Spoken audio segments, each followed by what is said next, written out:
ಮಹಾಲಕ್ಷ್ಮಿ ಮದುವೆ ಸೋಮವಾರದಿಂದ ಶನಿವಾರ ಸಂಜೆ 6:30ಕ್ಕೆ ನಿಮ್ಮ ಸನ್ ಉದಯದಲ್ಲಿ.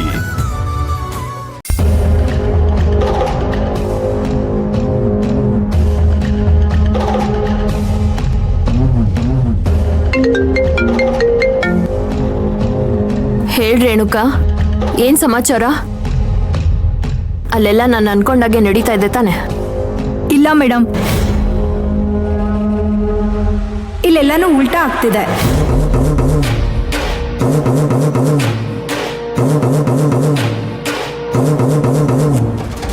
ಏನ್ ಹೇಳ್ತಿದ್ಯಾ ನೀನು? ಹೌದು ಮೇಡಮ್, ನಿನ್ನೆಯಿಂದ ತಾರಕ್ ಸರು, ಮಯೂರಿ, ದೊಡ್ಡೇಶ್ಮಂಡ್ರು ಯಾರೂ ಕಾಣಿಸ್ತಾ ಇರ್ಲಿಲ್ಲ. ಎಲ್ಲೋಗಿದ್ದಾರೆ ಅಂತನೂ ಗೊತ್ತಿರ್ಲಿಲ್ಲ.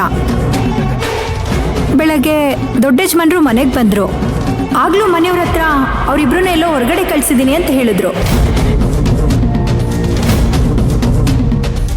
ಆಮೇಲೆ ಯಾರತ್ರನೂ ಫೋನಲ್ಲಿ ಮಾತಾಡ್ತಾ ಇದ್ರು.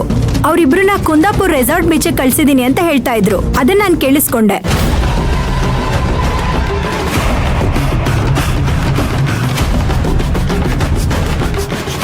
ಅದಕ್ಕೆ ನಾನು ನಿಮಗೆ ಫೋನ್ ಮಾಡಿದೆ. ಈಗ ಈ ವಿಷಯನ ರಾಜೇಶ್ವರಿ ಅಮ್ಮವ್ರಿಗೆ ಹೇಳ ಮೇಡಮ್?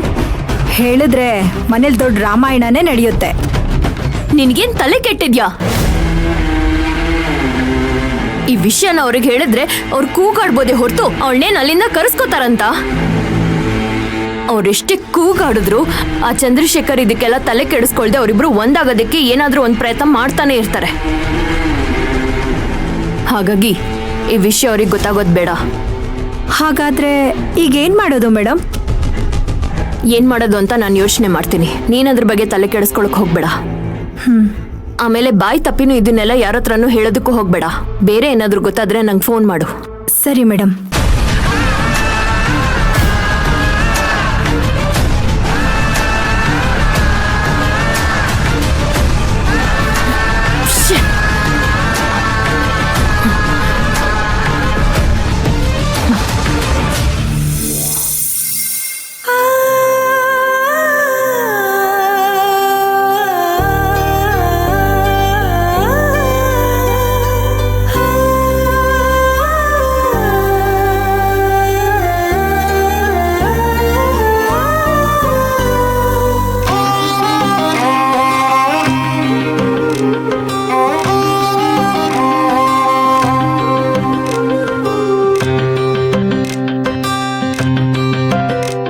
ಸಾರಿ ಬಂಗಾರಿ, ದೀಪಕ್ ಈ ತರ ಎಲ್ಲ ಮಾಡ್ತಾನೆ ಅಂತ ನನಗೆ ಗೊತ್ತಿರಲಿಲ್ಲ. ಅವನ್ ಪರವಾಗಿ ನಾನು ಕ್ಷಮೆ ಕೇಳ್ತೀನಿ. ಅವ್ರು ಮಾಡಿದ ತಪ್ಪಿಗೆ ನೀವೇನಕ್ಕೆ ಕ್ಷಮಾಪಣೆ ಕೇಳ್ತೀರಾ ಚಿಕ್ಕಜ್ಮಾನ್ರೆ? ಎಲ್ಲ ನನ್ನ ಹಣೆ ಬರಹ. ನೋಡಿ, ಇಲ್ಲಿಗೆ ಬಂದ್ಮೇಲೆ ಆರಾಮಾಗಿ ಖುಷಿಯಾಗಿರ್ಬೇಕು. ಅದನ್ ಬಿಟ್ಟು ಹಣೆ ಬರ ಗಿಣೆ ಬರ ಅಂತೆಲ್ಲ ಮಾತಾಡಿದ್ರೆ ಏನ್ ಚಂದ ಇರುತ್ತೆ ಹೇಳಿ? ಅವರಿಬ್ರು ಬಂದು ನಮ್ಮ ಹತ್ರ ಸಾರಿ ಕೇಳಿದ್ರಲ್ವಾ, ಅದನ್ನ ಅಲ್ಲಿಗೆ ಬಿಟ್ಬಿಡ್ಬೇಕು. ಈಗ ಈ ಜಾಗಕ್ಕೆ ಬಂದಿದೀವಿ, ಎಂಜಾಯ್ ಮಾಡ್ಬೇಕು. ಅಲ್ಲ, ನೀವು ಈ ಜಾಗ, ಈ ನದಿ, ಸಮುದ್ರ ಇದನ್ನೆಲ್ಲ ಬೇಜಾನ್ ನೋಡಿರ್ತೀರಪ್ಪ. ಹಳ್ಳಿ ಸೊಗಡಿನ ವಯ್ಯಾರಿ ಅಲ್ವಾ? ಬೋಟಿಂಗ್ ವಸ್ತಿರ್ಬೋದೇನೋ ಅಲ್ವಾ? ಹೌದು ಚಿಕ್ಕಜ್ಮಾನ್ರೆ, ಮನುಷ್ಯನಾಗಿ ಹುಟ್ಟಿದ್ಮೇಲೆ ಯಾವಾಗ್ಲೂ ಏನೋ ಒಂದು ಹೊಸದನ್ನ ಕಲಿತಾನೆ ಇರ್ಬೇಕು. ಅಬ್ಬಬ್ಬಬ್ಬಬ್ಬ, ಈಗ ನಮಗ್ ಸಮಾಧಾನ ಆಯ್ತು.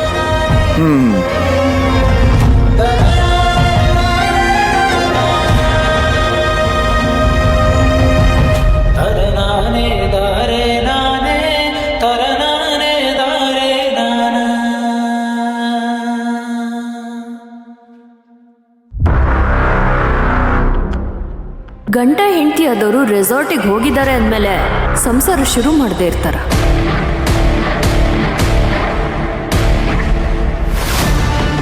ನೋ ನೋ, ಹಾಗೆಲ್ಲ ಆಗ್ಬಾರ್ದು. ಹಾಗೇನಾದ್ರೂ ಆದ್ರೆ ನಾನು ಅನ್ಕೊಂಡಿದ್ದೆಲ್ಲ ಮಣ್ಪಾಲಾಗೋಗತ್ತೆ.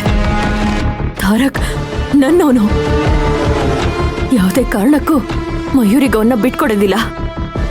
ನೋ, ಹಾಗೆಲ್ಲ ಆಗ್ಬಾರ್ದು. ಅದೆಲ್ಲ ನಿನ್ ಭ್ರಮೆ.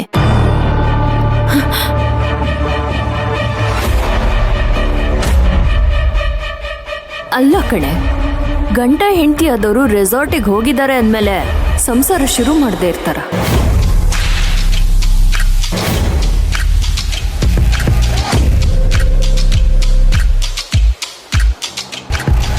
ಅವರಲ್ಲಿ ಹೋಗಿರೋದೇ ಎಂಜಾಯ್ ಮಾಡೋದಿಕ್ಕೆ ಅಂದಮೇಲೆ ಹಗಲು ರಾತ್ರಿ ಫುಲ್ ಜೋಶಲ್ಲಿ ಎಂಜಾಯ್ ಮಾಡಿರ್ತಾರೆ.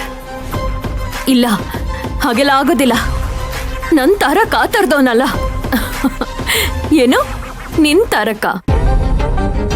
ಅವನ್ನ ನೋಡ್ದಾಗಿಂದ ನನ್ ತಾರಕ್ ಅಂತ ಹೇಳ್ತಾ ಇದ್ಯಾ ಹೊರತು ಇಲ್ಲಿವರೆಗೂ ಅವನ್ನ ನಿನ್ನವನಾಗ್ ಮಾಡ್ಕೊಳ್ಳೋದಿಕ್ಕೆ ಯಾವ ಪ್ರಯತ್ನನೂ ಪಡ್ತಾ ಇಲ್ಲ ನೀನು.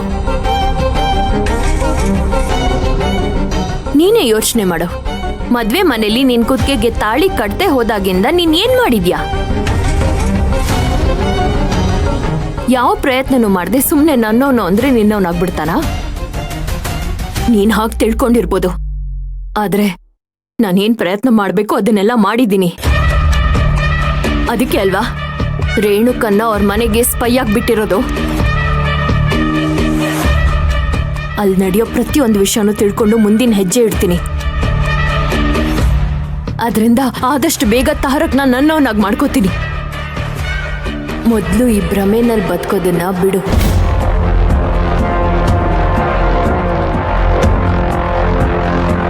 ಅವನು ನಿನ್ನೋನಾಗ್ಬೇಕು ಅಂದ್ರೆ ಪರಿಪೂರ್ಣವಾಗಿ ನಿನ್ನ ಮೆಚ್ಚಿ ಬರ್ಬೇಕು. ಅಲ್ಲಿವರೆಗೂ ಅವನು ಮಯೂರಿ ಗಂಡ. ಹೀಗೆಲ್ಲ ಮಾತಾಡಿ ನನಗೆ ಟೆನ್ಷನ್ ಕೊಡ್ಬೇಡ. Get lost. ನಾನೇನೋ ಹೋಗ್ತೀನಿ ಅಮಿತಾ, ಆದ್ರೆ ಆ ಮಯೂರಿ ತಾರಕ್ ಜೀವನದಿಂದ ಹೋಗ್ತಿಲ್ವಲ್ಲ, ಅದಕ್ಕೇನ್ ಮಾಡ್ತೀಯ? ಅವಳಿಗೂ ತಕ್ಕ ಶಾಸ್ತಿ ಮಾಡ್ತೀನಿ. ನನ್ನ ತಾರಕ್ನ ಕಿತ್ಕೊಂಡವಳನ್ನ ಸುಮ್ನೆ ಬಿಡೋದಿಕ್ಕಾಗತ್ತಾ ಹೇಳು? ನಿನಗ್ ಸಿಗ್ದೇನೆ ತಾರಕ್ ನನ್ನವನು ಅಂತ ಹೇಳ್ತಾ ಇದ್ರೆ ನಿನ್ನ ಮಯೂರಿ ಸುಮ್ನೆ ಬಿಟ್ಬಿಡ್ತಾಳ?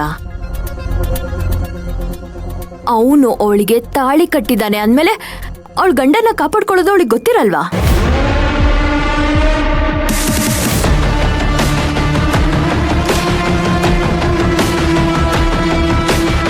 ತಾರಕ್ಕು ತಾಳಿ ಕಟ್ಟಿರ್ಬೋದು, ಆದ್ರೆ ಅವನಿಗೆ ಅವಳನ್ನ ಕಂಡ್ರೆ ಇಷ್ಟ ಇಲ್ಲ. ತೋರಿಕಿದ್ ಮಾತ್ರ ಅವರಿಬ್ರು ಗಂಡ ಹೆಂಡತಿ, ಆದ್ರೆ ಅವರಿಬ್ರು ಮಧ್ಯೆ ಏನು ನಡೆದಿಲ್ಲ, ನಡೆಯೋದಕ್ಕೆ ನಾನು ಬೀಳೋದು ಇಲ್ಲ. ಬೆಂಕಿ ಮುಂದೆ ಬೆಣ್ಣೆ ಇಟ್ರೆ ಕರಗದೆ ಇರತ್ತ. ಇವತ್ತು ಅವನ ಮನ್ಸಲ್ಲಿ ಅವಳು ಇಳ್ದೇ ಇರ್ಬೋದು, ಆದ್ರೆ ನಾಳೆ ಒಂದಿನ ಅವನ ಮನ್ಸಲ್ಲಿ ಅವಳು ಆವರಿಸ್ಕೋಬೋದಲ್ವಾ? ಈಗ ತಾನೇ ರೆಸಾರ್ಟಿಗೆ ಹೋಗಿದ್ದಾರೆ. ಇಷ್ಟೊತ್ತಿಗಲ್ಲಿ ಏನೇನಾಗಿರುತ್ತೋ ಯಾರಿಗ್ ಗೊತ್ತು ಅಮಿತಾ? ಅದ್ ಎಷ್ಟು ಡ್ಯುಯೆಟ್ ಹಾಡಿರ್ತಾರೋ.